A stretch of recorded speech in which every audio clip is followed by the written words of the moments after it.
The first time Kaerel heard Daniel sleep talk, it was 2 in the morning and the human had just spent 15 hours straight assembling a collapsible water filtration prototype with nothing but leftover kitchen tubing and a repurposed coffee grinder. Kaerel, recently assigned to Earth under the Intergalactic Cultural Exchange Initiative, had been watching from the corner of the shared dormitory, a beige-walled room at the University of Nevada's Extraterrestrial Studies Department, wondering if humans regularly attempted such feats of inefficient resourcefulness. Daniel was sprawled across his bunk, one leg dangling off the side, drooling slightly into a pillow that had seen better days. Kaerel was cataloging the day's observations on his portable data pad when Daniel suddenly mumbled, "No, Professor, the Squirrel Union can't vote on Wednesdays. It's against the Pretzel Treaty." Kaerel froze. He turned slowly, unsure if he had misunderstood the translation filter. "Daniel?" he asked softly. Daniel didn't reply. Instead, he chuckled and rolled over. "Tell the snowman his parking permit expired.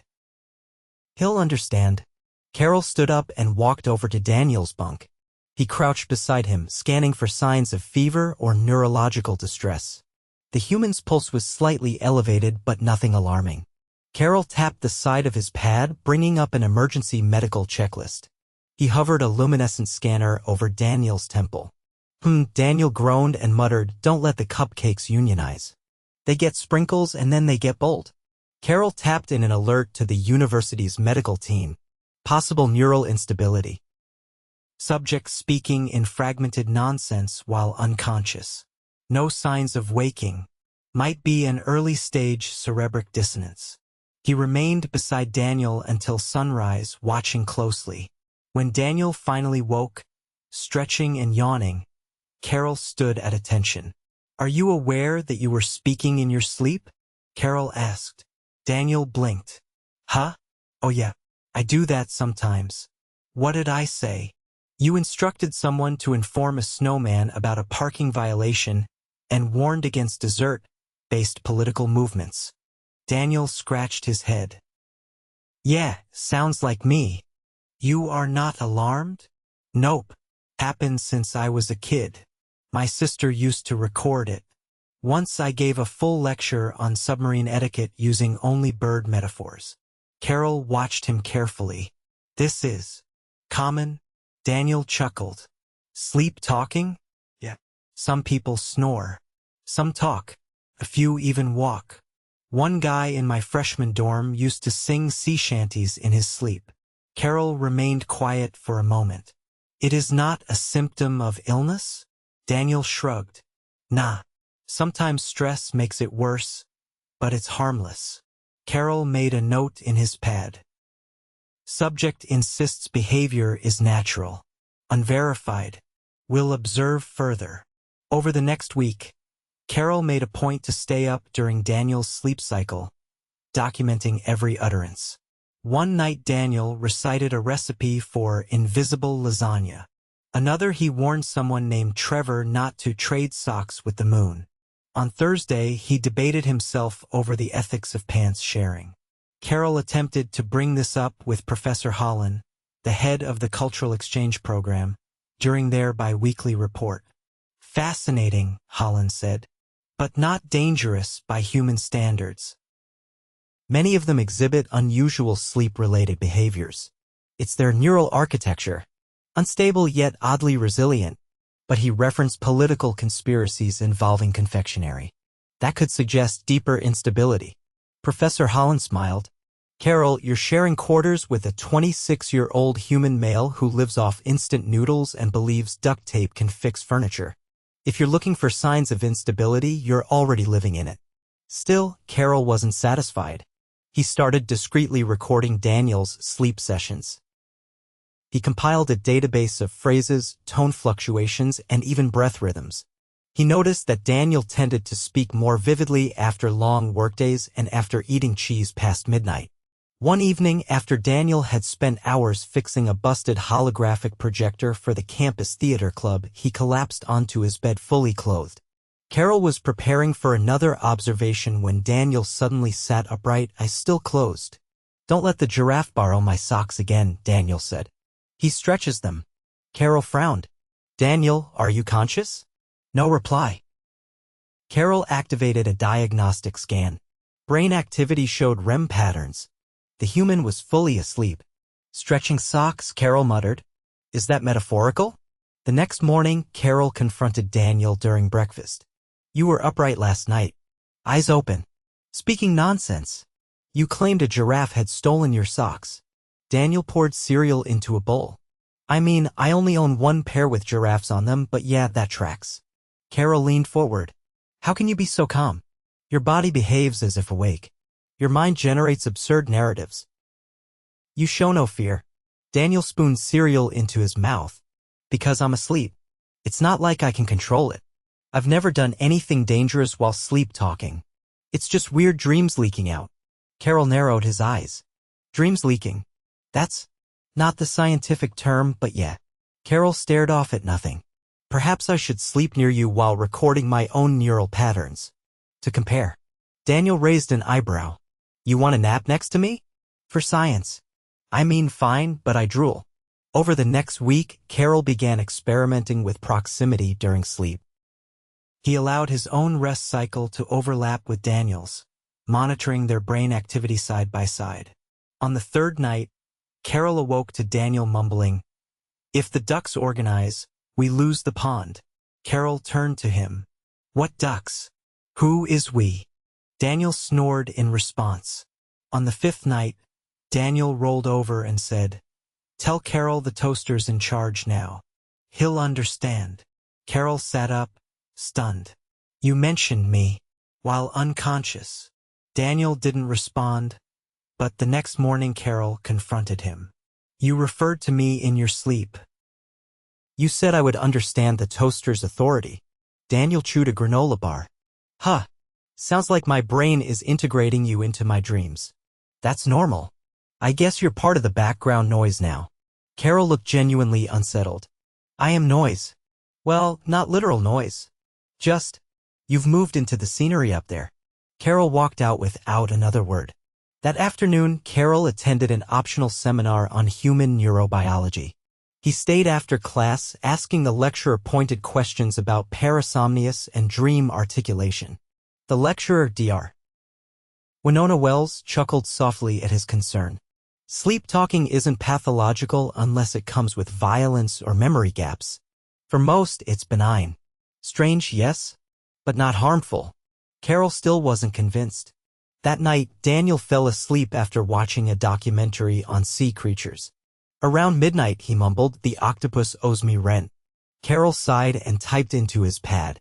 Subject continues to exhibit sleep speech. Content remains absurd but non-threatening. No change in health. No decline in awareness. Beginning to accept as a cultural quirk. But just as Kaerel was beginning to relax, a new variable emerged. During a late-night project in the lab involving volatile micro-reactive compounds, Daniel accidentally dropped a container. It exploded with a sharp pop and a cloud of purple gas. He was knocked back, coughing hard, eyes watering. Kaerel rushed over. Daniel, are you injured? Daniel wheezed. I'm fine, just stings. Kaerel helped him to a stool. His hands trembled slightly. I inhaled some of it, Daniel muttered. Feels like onions and regret. Kaerel scanned him. Your vitals are fluctuating. We should get you to the medbay. Daniel nodded weakly. Yeah, maybe. At the medbay, doctors ran tests. No permanent damage, but Daniel was advised to rest for 48 hours and avoid lab work. That night, he was feverish and groggy. Kaerel stayed nearby, worried. At 2:30 in the morning, Daniel sat up abruptly and shouted, The Marshmallow Rebellion ends tonight. Kaerel jumped out of his chair. Daniel. Daniel's eyes were glassy. He clutched the blanket like a flag. No more soft lies. Only firm truths. We roast at dawn. Kaerel hesitated a moment, then pressed a call button for medical staff. Daniel lay back down and resumed snoring. When the nurse arrived, Kaerel asked, Is this normal? The nurse smiled. He's sleep-talking. Even with a mild fever, it happens. You're not concerned? Only if he starts acting them out. Kaerel watched Daniel curl around his pillow and whisper, "Tell Kaerel we're out of ketchup." Again. He sighed. "I'm beginning to believe this is part of the human condition." The nurse chuckled. Welcome to Earth. 3 days after the marshmallow declaration, Daniel had returned to his usual state. Alert, mildly chaotic, and entirely unbothered. Kaerel, however, had not slept. The incident had triggered a new hypothesis.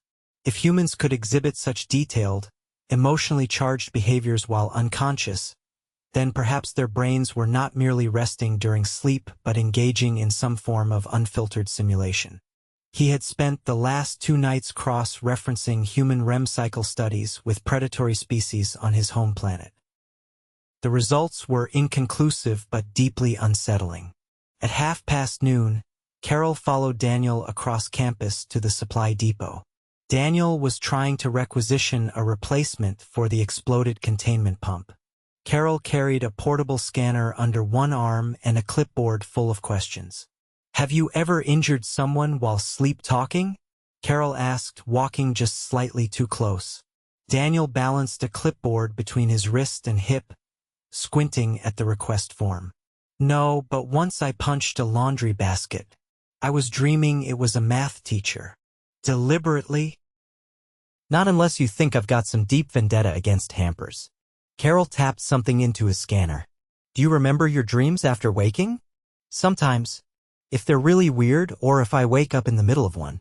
"You're really making this your whole thesis, huh?" Kaerel didn't answer because the depot clerk, a moss-green Trelixian named Vrumek, was now peering at Daniel's form with a look of stunned disbelief. "You overloaded a containment pump with microwave radiation?" Vrumek asked. "I didn't mean to," Daniel said. "It was an accident. I was trying to reverse the polarity of the shielding coil. By cooking it? Well, the instructions said, apply sustained heat. I don't think they meant gently warm with a spoon." Kaerel turned slightly. The equipment wasn't designed for culinary-grade heat transfer. Daniel took the new pump and signed off. Lesson learned. Next time, I'll ask first. As they exited the depot, Kaerel resumed his line of questioning. "You said earlier that sometimes you remember your dreams. Do they follow consistent themes?" Daniel laughed. "No. One night it's a haunted vending machine. The next it's me being chased by sentient marbles. My subconscious is a mess." Kaerel tapped the scanner. This would suggest a lack of structured memory encoding during unconscious simulation. "Yeah, that sounds about right." They reached the outdoor tables under the solar awnings. Kaerel sat across from Daniel, who immediately pulled a half-unwrapped protein bar from his pocket and began chewing. "You have no control over content or coherence?" "None. But sometimes I get recurring places, like this hallway made of aquariums. I've been there at least 5 times. Kaerel's brow ridges twitched. "Do you believe that location holds meaning?" "Nah. I think my brain just finds it funny to watch me try to exit through a jellyfish." Kaerel folded his hands on the table. "You find this amusing?" Daniel leaned back. "What else am I supposed to feel? It's dreams. They're like bad improv with no audience." Kaerel studied him. "That lack of concern is what I find most perplexing." Daniel pointed with his protein bar. "You've seen what I do awake. Why would my sleeping self be any more structured?" Kaerel didn't argue. Instead, he pulled up a holographic capture of Daniel's last sleep session. The recording showed Daniel sitting upright, eyes unfocused, mumbling something about regulating the Sandwich Council. Kaerel played it silently. Daniel watched with mild interest, then pointed. "Pause it. Right there, see that twitch? That's when I usually dream of losing my keys." Kaerel blinked. "You have a physical tell?" "Guess so. My brother used to say I flinch every time I dream of being late to class." Kaerel wrote that down. After a long pause, Daniel asked, "You ever sleep talk?" Kaerel shook his head. "Our species enters a complete state of neural stasis during rest. No movement, no dreaming, no sound. Daniel let out a low whistle. Sounds peaceful. It is considered essential for mental equilibrium. So watching me must be like observing a malfunctioning appliance. That comparison has occurred to me. Daniel laughed, then winced and rubbed his shoulder. Still sore from the lab thing. Kaerel reached into his coat and pulled out a small diagnostic wand. Allow me. Daniel held still while Kaerel scanned his shoulder. The wand emitted a low chime. No tissue damage. Just minor inflammation. Should resolve within 2 days. Cool. I'll keep icing it. Kaerel hesitated. I've been analyzing the effects of external stimuli on your sleep behavior. I believe the stress from your accident increased the complexity of your unconscious speech. Yeah, that tracks. When I'm stressed, everything gets weirder. Once during finals, I recited the entire plot of a cartoon I made up on the spot. Kaerel leaned forward. Do you think your unconscious mind is attempting to process real concerns through metaphor? Maybe? Or it's just random noise. Like brain static. Kaerel looked unconvinced. Your metaphors are oddly specific. Daniel wiped his hands on his jeans. You're really stuck on this, huh? I find it difficult to reconcile something so chaotic with something so common. Daniel nodded. That's humans for you. We get used to chaos. Some of us even like it. Later that evening, Kaerel received permission to attend a human sleep clinic in Reno for observational purposes. He convinced Daniel to accompany him as a volunteer subject. Daniel agreed on the condition that he wouldn't be hooked up to anything that beeped loudly. The clinic was staffed by a mix of human doctors and 2 visiting Charan neurologists. The lead technician, a tired woman named Dr. Fenn, greeted them with a clipboard and a worn smile. Okay, Mr. Reyes, you'll be in room 4. Standard polysomnography. Nothing invasive. Just sensors and video. Daniel eyed the door. You ever had someone give a TED Talk in their sleep? Only once. He got a standing ovation from the nurses. Kaerel was allowed to observe from the control room. As Daniel settled into the monitoring bed, Kaerel stood beside Dr. Fenn, eyes fixed on the screens. Has anyone studied the correlation between stress-induced dreaming and linguistic absurdity? Kaerel asked. All the time, Dr. Fenn said. But there's no consistent pattern. Human dreams are erratic. Do you consider them valuable data? Sometimes. Depends on the case. For most people, dreams are like background noise. Interesting, but not diagnostic. Kaerel folded his arms. And yet they speak. They build entire dialogues while unconscious. Yeah, brains are weird. At 2 hours past lights out, Daniel began mumbling. The audio feed caught the phrase, tell the librarian the moon's overdue. Dr. Fenn chuckled. He's a vivid one. Kaerel leaned in. He constructed a narrative. A late object. A librarian. Accountability. Dr. Fenn shrugged. Or he just remembered he forgot to return a book. Kaerel tapped the screen. He hasn't visited a library in weeks. Then maybe he misses it. A few minutes later, Daniel whispered, we can't let them know the serial speaks. Kaerel scribbled furiously. Paranoia. Hidden intelligence. Food implicated. Dr. Fenn raised an eyebrow. You're taking this seriously. Kaerel didn't look up. I believe it may be a form of subconscious symbolic expression.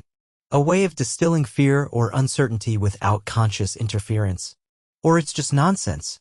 Is there a difference? Dr. Fenn watched Kaerel for a moment longer, then turned back to the feed. By morning, Daniel had produced over 40 minutes of sleep speech.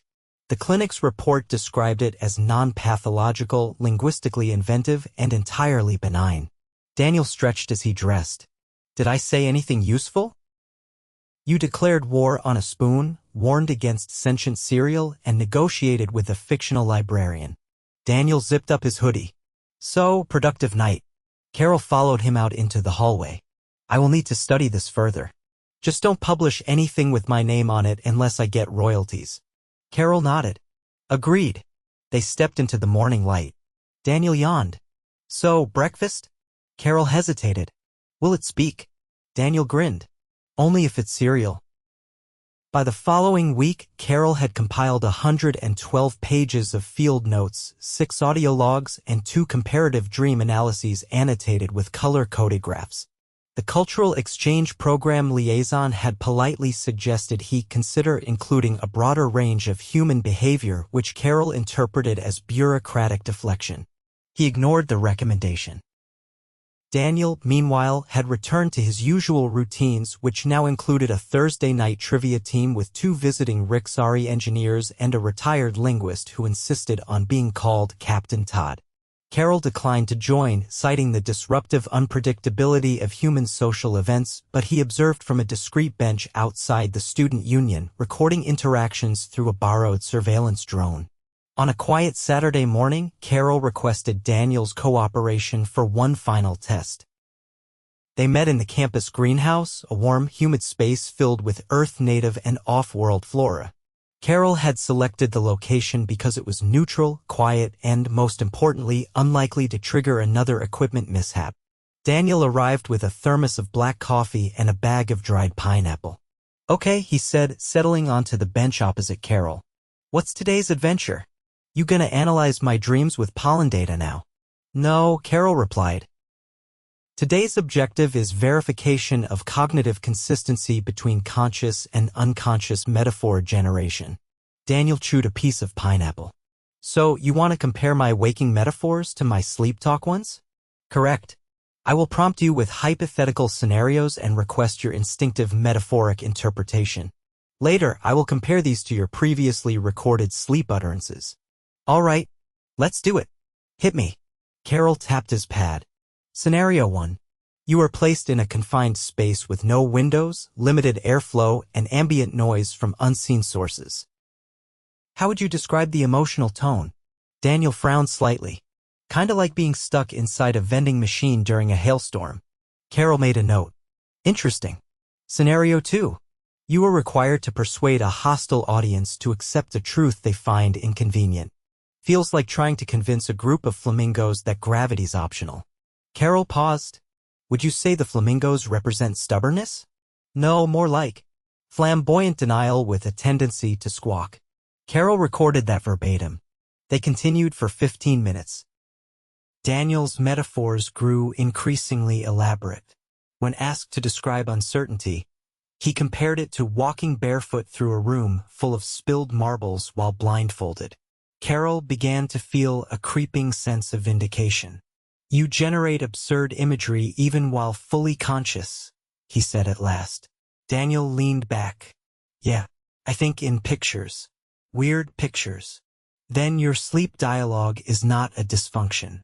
It is a continuation." "Exactly. My brain doesn't clock out. It just gets weirder after hours." Kaerel closed his pad. "I believe I have sufficient data now. So, you're done babysitting my REM cycles?"